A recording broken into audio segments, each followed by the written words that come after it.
চাকরি হলো, কিন্তু 1000 কোথায় যাবেন? পরবর্তী গণবিজ্ঞপ্তি 3 বছর লাগে, আপনার মেয়াদ তো শেষ হয়ে গেল। এরকমের কিন্তু আমরা শিকার হয়ে পর্যন্ত আসছি। এই বৈষম্য দূর করে যাবে, দুর্নীতিবাজদের ছাঁটাই যাবে। দুপুমণি দুর্নীতি ছিল, দুর্নীতির মামলাকে, হত্যা মামলাকে কারাগারে। ওই দুর্নীতির সাথে যারা জড়িত, ওই দুর্নীতিগুলোর অর্থ যোগান দিয়েছেন, আমি তাদেরকে বলবো স্যালেন্ডার করে আমাদেরকে আমাদের মেধা তালিকায় শূন্য কোটায় নিয়োগের ব্যবস্থা করুন। আমাদের কাছে কিন্তু ডকুমেন্টস আছে, আবেদন করছি, কেন নিয়োগ পাইলাম না, কোটা এখনো কেন শূন্য? তৃতীয়তে পাওয়া যায় নাই, চতুর্থতে পাই নাই, পঞ্চমে পাই নাই, আবেদন করেছে, এইবার ষষ্ঠতে আবার শূন্য কোটা আসবে কেন? সম্মানিত মিডিয়া ভাইয়েরা, আমি আপনাদেরকে বলি, আপনারা একটু মিডিয়া দিয়েন। আমাদের মিডিয়া না দিলে আমাদের কাছে মিডিয়া আছে। বৈষম্য বিরোধী ছাত্র আন্দোলনের সকল মিডিয়া বন্ধ করা হয়েছিল, আমরা কোনো মিডিয়া সংবাদ দেখতে পাই নাই, কিন্তু আন্দোলন কি বসেছিল?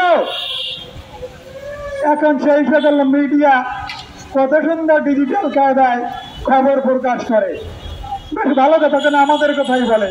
কিন্তু আমরা যেখানে আছি বৈষম্যের শিকার, এ কথাটা বলতে আপনাদের কানে কেন কষ্ট হয়? আমাদের দোয়া নিবেন, আমাদের দোয়া, আমরা আপনাদের জন্য দোয়া করবো। মিডিয়ায় প্রকাশ করলে নিয়োগ হয়, বিএ পাস করে তারপরে লাইব্রেরিয়ান ভর্তি হইয়া কোর্স কমপ্লিট করে তারপরে নিবন্ধন দেয়। বিএ পাস করার আগে লাইব্রেরিয়ান সার্টিফিকেট হয়ে গেছে, চাকরি করে কত সুন্দর ডিজিটাল কায়দায়, কথা বলার সুযোগ ছিল না আমাদের। এবং সভাপতি সরকারি দলের, প্রধান শিক্ষক সরকারি দলের, আমরা এলাম বিরোধী দলের। এখন আমরা সরকারি নয়, বিরোধীও নয়, মধ্যস্থতায় আছি, কথা বলার সুযোগ এসেছে। এখানে যারা উপস্থিত রয়েছেন, আমি বলবো 2020 সালে যদি কোনো একটা পদ শূন্য হয়, অবসরে যায়, ওই পদে নিয়োগ পাবে কি 2014 সালে না 2020 সালের পরে? কথা বলেন না কেন? 21 সালে, তাহলে 14 সালে এই পদে নিয়োগ দেখায় বিল করালো কেমনে? এত দুর্নীতি করার পরে আমরা বললে তা যাই কেন শুনতেছে না? প্রস্তুত হতেছি মামলা করার জন্য, আইনের আদালতে যাব, হাইকোর্টে জবাব দিয়ে ওই সময়।